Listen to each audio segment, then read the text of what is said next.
Se é viável para o Flamengo uma negociação desse porte nesse momento?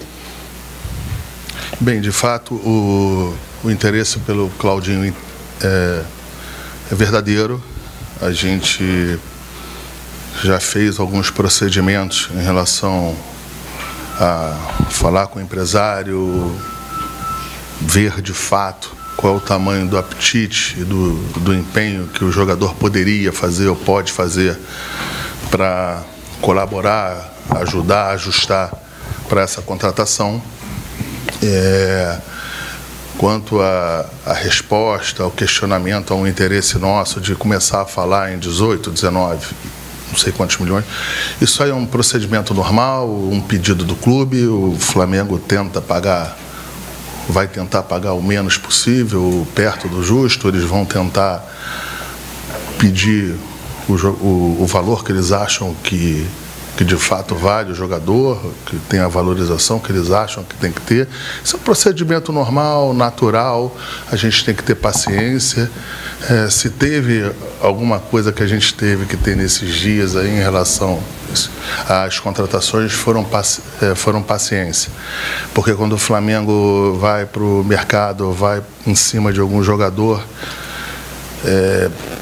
pelo tamanho do Flamengo hoje, pelas expectativas financeiras que acham que vão tirar do Flamengo, é sempre pelo maior número.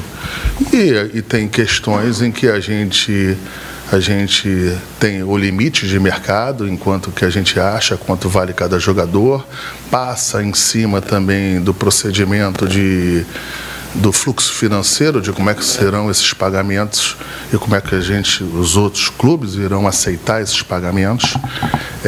Então, isso tudo entra no final das contas para que a gente possa ter um número final. Tem que ter paciência, tranquilidade, mas eu acho que a janela com Luiz Araújo, com Rossi, que já chegou,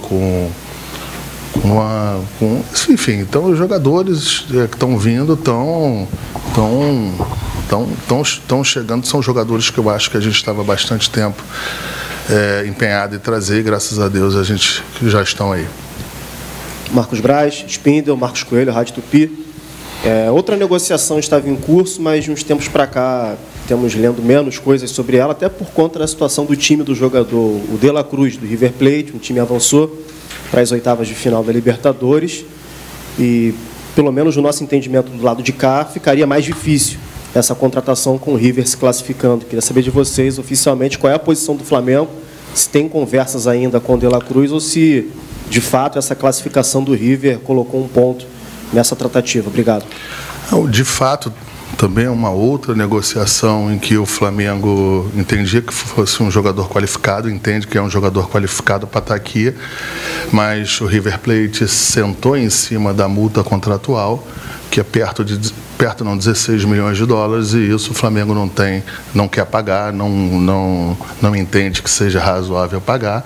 Ou a gente parte para a negociação, ou se não tiver essa negociação, ou qualquer tipo de negociação, o jogador não vem, simples assim. E a gente quer pagar o preço que a gente acha justo, que dentro das condições que a gente possa pagar, e a gente já transmitiu isso para os empresários do jogador, porque tem um outro clube que tem um percentual grande, um bom percentual desse jogador, mas como o jogador tem um empréstimo, está no River Plate e tem uma multa contratual, o River está sentado em cima dessa multa. Respondendo à tua pergunta, se tiver algum entendimento que a gente possa conversar em cima desse número, o Flamengo interessa o jogador.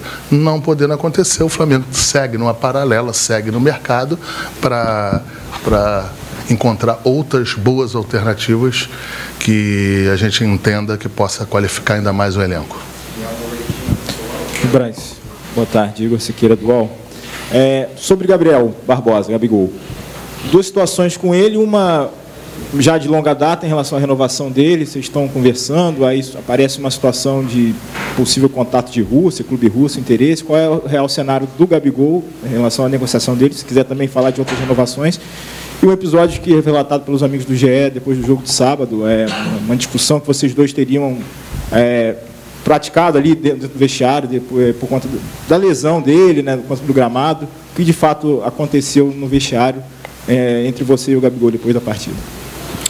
Vamos lá, vamos aos poucos aí. Em relação à renovação dele, de fato, a gente já abriu uma negociação, o Bruno, a gente, junto com os empresários, com os familiares, com as pessoas envolvidas, a gente, inclusive com o Gabriel, acho que num dos momentos a gente já apresentou interesse de que o Gabriel permaneça no clube.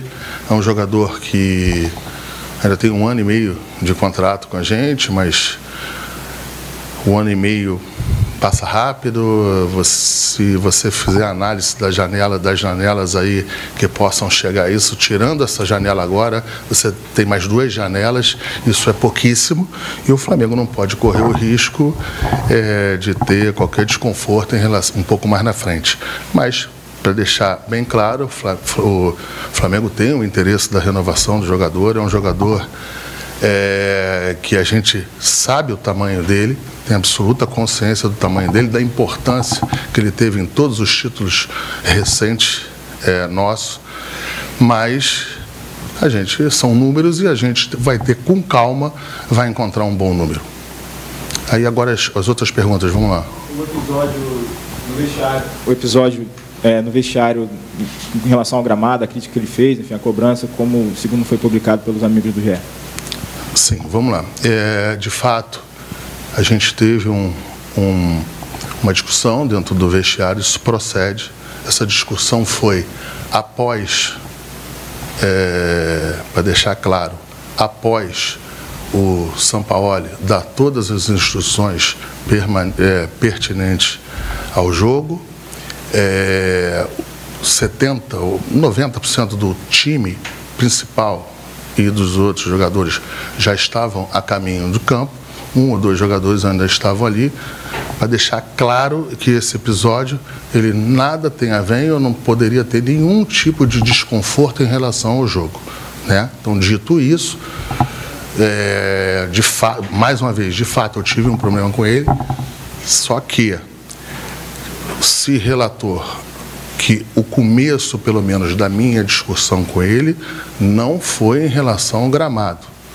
Embora, assim, a gente possa entender que a reclamação do gramado seja pertinente, a discussão minha com o Gabriel começou quando o Tanuri comunicou a ele que ele ainda teria que ficar mais um pouquinho para a gente saber de fato quem seria o sorteado para o doping. Porque não é o Gabriel ou qualquer jogador.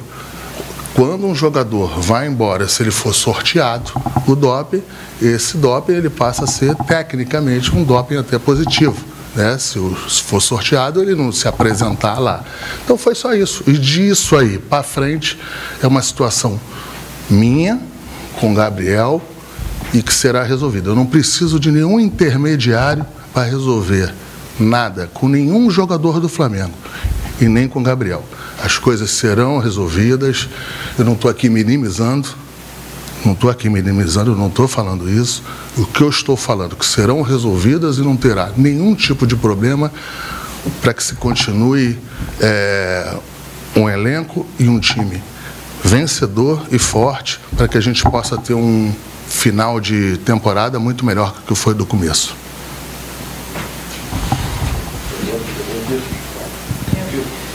Braz, queria que você falasse um pouquinho da situação do Lucas Veríssimo, como que está essa negociação, existe alguma coisa, o que você pode falar sobre isso?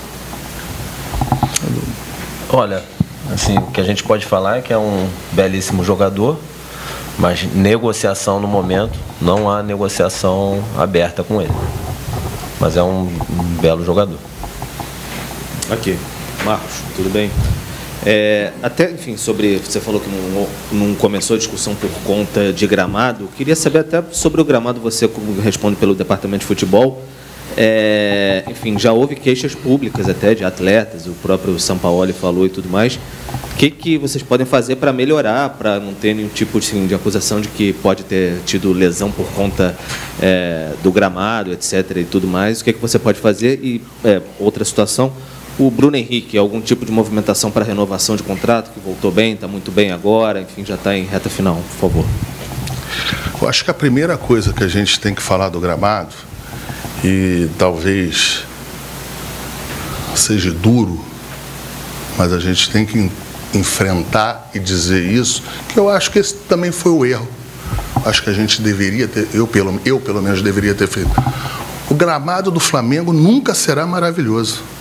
Nunca será bom, muito bom, por um simples fato: o número de jogos que existem lá. Em nenhum lugar do mundo, esse número de jogos o gramado suporta. Então, assim, não é a parte de quem trabalha lá, de quem administra, de quem tem que se enfrentar. O nosso problema é a quantidade de jogos. Você joga com chuva, você joga com temporal, você joga com muito seco, você joga no verão, você joga no inverno. E assim, o número de jogos é o grande causador do estado do gramado. Pode, de repente, ter alguns ajustes, alguns cuidados, um pouco, para melhorar um pouco isso? Pode, deve até acontecer, só que, tecnicamente, 70 jogos. Não, são quase 90.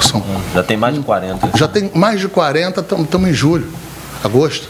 Sim, não tem quem aguente. Como é que resolve isso? Não sei. O gramado eu não sei. Eu sei que se botar menos jogos lá, vai melhorar o gramado. E aí você tem a escolha. É uma escolha difícil para o departamento de futebol. Vamos jogar fora? Vamos prescindir do Maracanã? Como é? Ontem foi um jogo duríssimo contra o Fortaleza. Duríssimo. Time bem treinado, time que joga bem, um time que é perigosíssimo. Tiveram um pênalti a favor, perderam um pênalti. Se esse jogo fosse em outro lugar, a gente talvez tivesse assim... O Flamengo, eu sei que o Flamengo em qualquer local que vai jogar com a torcida a seu favor, vai jogar, mas é diferente de você jogar ali no aconchego de casa, é diferente de você jogar fora da magia do Maracanã. Não é tão imponente.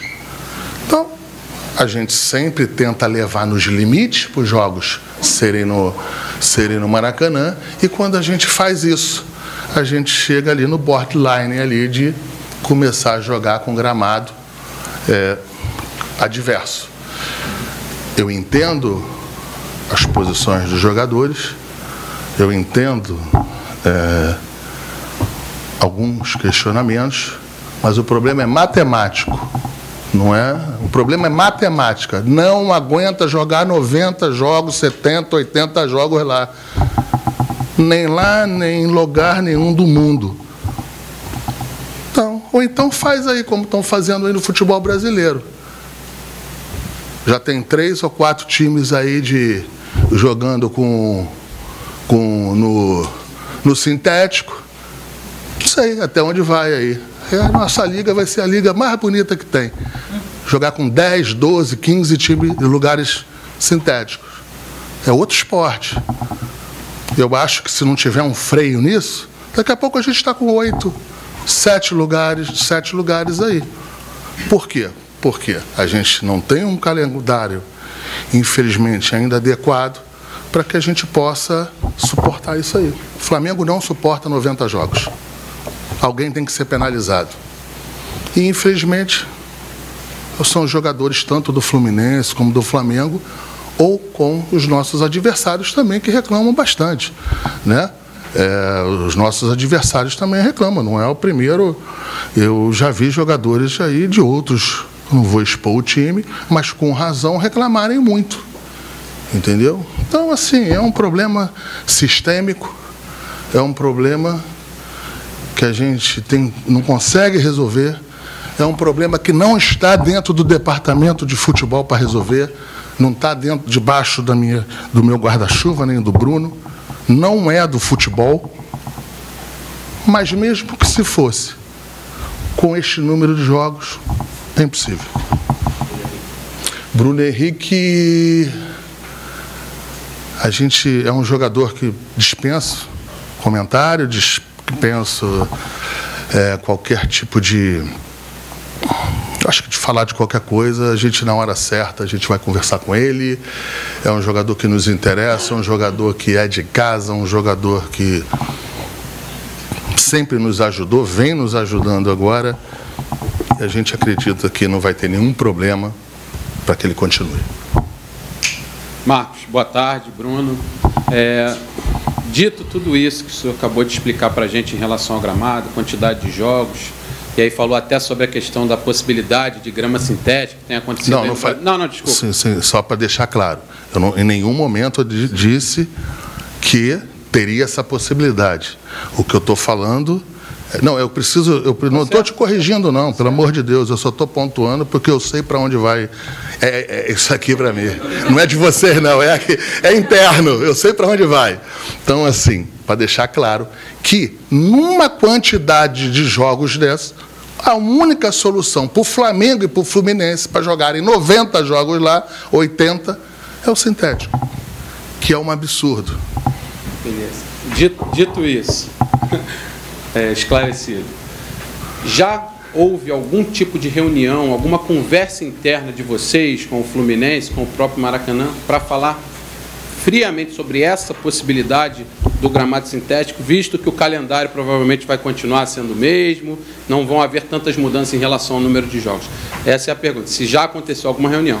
E eu gostaria de saber em relação ao Vidal. Muitos veículos hoje comentando sobre um possível interesse do Inter Miami no Vidal, time do Messi. Existe alguma coisa? Chegou alguma coisa para o Flamengo? Sabem de alguma coisa por parte dos empresários do jogador? Não chegou nada oficialmente, não chegou absolutamente nada. Nem oficialmente, nem extraoficial. Não tem nada. Nenhuma questão do Inter Miami, não. Só para deixar de novo claro sobre a questão do sintético, a posição do Flamengo. O Marcos, na outra questão, acho que ele deixou claro, mas é bom reforçar. A posição do Flamengo é contrária aos gramados sintéticos. A gente entende que é outro esporte que é jogado, a gente entende pelas experiências nossas aqui com pós-jogo de grama sintética que é prejudicial à saúde dos jogadores. O departamento médico pode falar melhor disso, mas o prazo de recuperação dos jogadores pós-jogo no sintético é maior. Você tem uma série de intercorrências que ocorrem depois de jogar no sintético, e a gente é terminantemente contra o uso de gramado sintético. Se for olhar nas grandes ligas do futebol europeu, o sintético não é permitido. Eu não me lembro de jogo da Liga Espanhola no sintético, Liga Inglesa, Liga dos Campeões. Não me recordo de ver algum jogo dessas ligas aí em gramado sintético. Boa tarde, Braz. Boa tarde, Spindel. Aqui, Guilherme Xavier, do Lance. Muito se falou aqui na coletiva sobre chegadas para o elenco e, como o colega Bruno aqui comentou, também podem existir algumas saídas. Eu queria saber sobre o Matheus França e Vitor Hugo, que são dois jogadores aí muito valorizados no mercado europeu, já chegaram a receber algumas sondagens de clubes de lá da Europa. Queria saber se o Departamento de Futebol já trabalha com a possibilidade de receber alguma proposta por eles. A gente não trabalha sobre hipótese, são dois atletas que fazem parte do elenco profissional, que são importantes demais para o clube, que já são uma realidade, como qualquer atleta do Flamengo. Se chegar uma oferta, a gente sempre vai analisar, mas sob a ótica de dois atletas que são joias da nossa base, do futebol mundial, e que fazem parte do elenco profissional do Flamengo. Boa tarde, Braz. Boa tarde, Spindel. Vitor Veloz, do Coluna do Fla. O Flamengo já anunciou o Alan, já anunciou o Luiz Araújo, também o Rossi. A janela de transferências abriu nesta segunda-feira. Pelo menos, mas quantos jogadores assim, o Flamengo pretende contratar ainda nessa janela de transferências? Obrigado. Olha, isso é uma questão interna do planejamento do clube. O que é público, enfim, que vocês já questionaram aqui e o Marcos já falou, é que há um início de conversa pelo Claudinho e é o que a gente pode falar no momento. Outras questões aí de manejo de elenco são internas, até para não prejudicar a posição do Flamengo no mercado, caso decida fazer algum outro movimento. E também tem a situação em relação a ter, falando um pouco na resposta para você, é que a gente não sabe se a gente tem ou se terá alguma perca, né?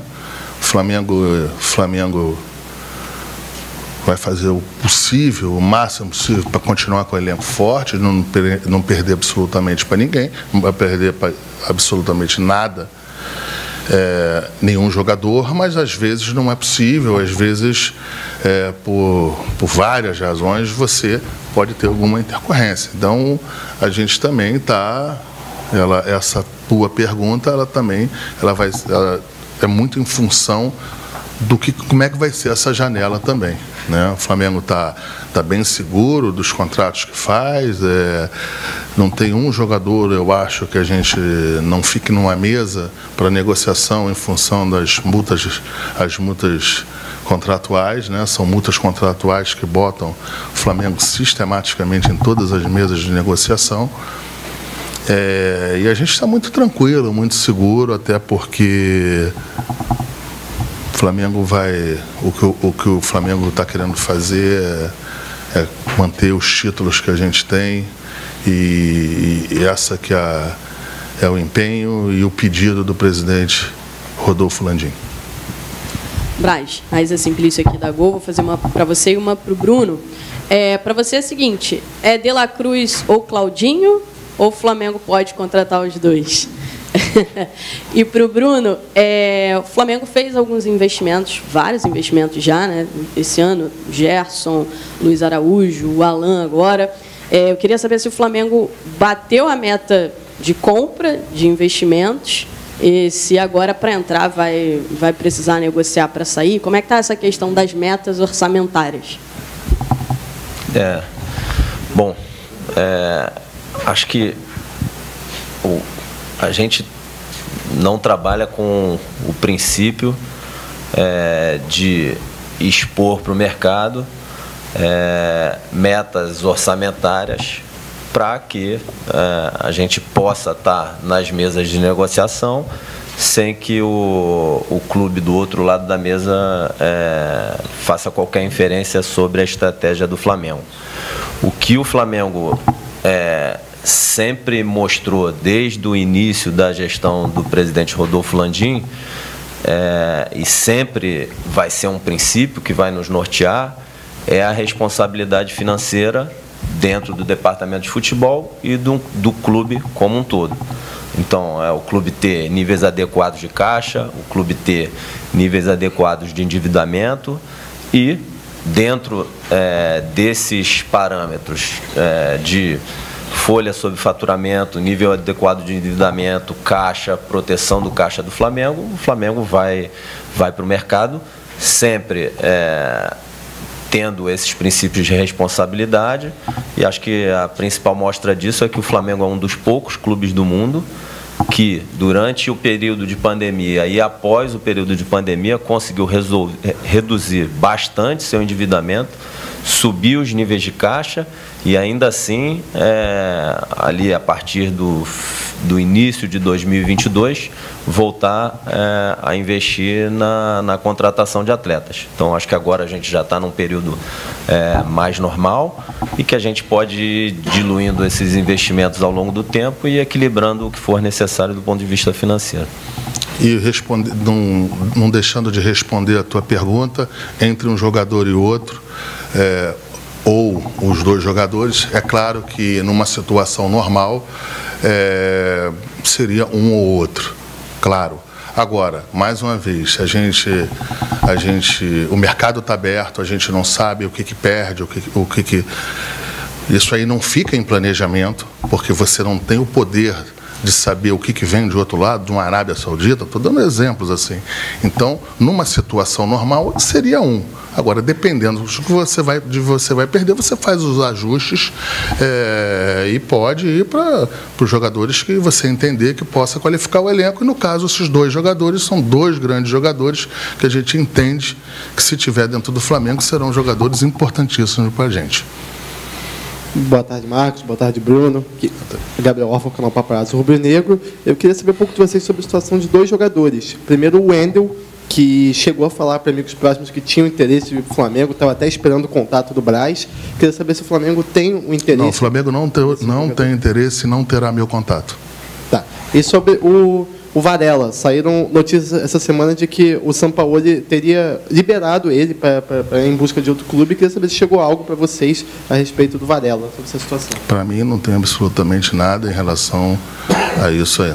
Essas conversas entre técnicos e jogadores, se serão aproveitados ou não, isso acontece sempre, isso aí são situações que mudam, né, que tem ajustes ali que você não sabe.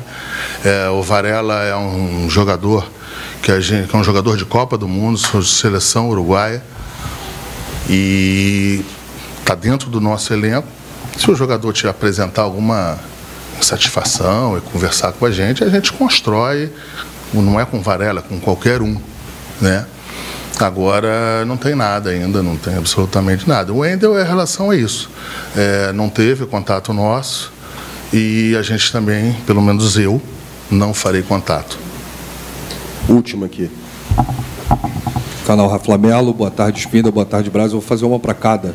Começar pelo Spindel. Hoje abre a janela de transferências para contratações, mas eu queria falar de renovações. E já falaram do Bruno Henrique, e um outro jogador que está sempre na expectativa da torcida, capitão, técnico de muita qualidade, é o Everton Ribeiro. Eu queria saber se vocês já iniciaram alguns contatos, né, o contrato dele encerrando em dezembro. E para o Braz, algumas pessoas no Atlético Mineiro ficaram chateadas, para não dizer outra coisa, da situação envolvendo o Alan, né? Eles não queriam vender por entender que o Flamengo era o rival e tal. Assédio.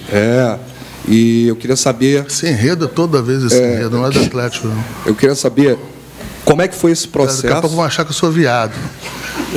Assédio. Vamos lá. Eu queria saber como é que foi esse processo. Começando pelo aval do Sampaoli, que trabalhou com ele no próprio Atlético. Nada contra não, hein, gente, pelo amor de Deus. Então, senão já vão para outro caminho. Vamos falar que, pelo amor de Deus, eu não tenho nada contra nenhuma opção de nada, de gente, pelo amor de Deus. Eu vou sair daqui homofóbico também. Pelo amor de Deus, hein, Só concluindo, esse processo, né, até chegar à contratação do Alan, o aval do Sampaoli, que já trabalhou com ele que foi elogiado pelo Klopp na época do Liverpool, e desde que chegou ao Rio de Janeiro é só felicidade, ele não para de rir, né? Então a gente sente que ele está muito feliz, né, e pesou muito essa vontade dele de jogar no Flamengo. Queria saber, nesse processo, teve alguma curiosidade, quais foram as dificuldades de negociar com o Atlético? Não, assim, falando um pouquinho, assim, eu acho que a permanência dele, o tempo que ele ficou no Atlético, eu acho que foi importante para o clube, importante para ele. O jogador que foi campeão pelo Atlético, eu acho que ele serviu por bastante tempo. A gente, em um determinado momento, a gente apresentou o interesse do jogador, mas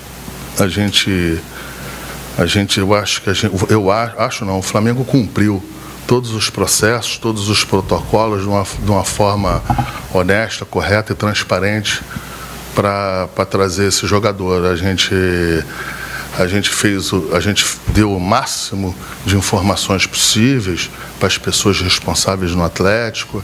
A gente deixou claro para o jogador que a gente gostaria de ter o jogador. Eu acho duas vezes. O Flamengo foi correto, o Flamengo foi honesto e foi muito transparente desde que vazou a notícia. Depois que vazou a notícia, em nenhum momento o Bruno, eu ou qualquer outra pessoa, a gente negou para depois falar que estaria na negociação. E foi isso, a gente, através dos agentes, a gente deixou claro que a gente gostaria de ter o jogador aqui, a gente deixou claro que tinha importância o jogador. O primeiro pedido de números do Atlético foi maior do que o Flamengo contratou. A gente entendia que era um número que não interessava, mas eu acho que era um número que era acima do que o Flamengo pretendia e achava justo pagar. Foi uma negociação longa em que os bônus ficaram bastante tempo na mesa para serem solucionados. A gente entendeu a posição do Atlético, a gente tinha as nossas posições, e isso aí com calma, com tranquilidade, foi dirimindo e deu tudo certo. Eu acho que o Flamengo está feliz com o desfecho, mas assim, não acho que o Flamengo foi correto.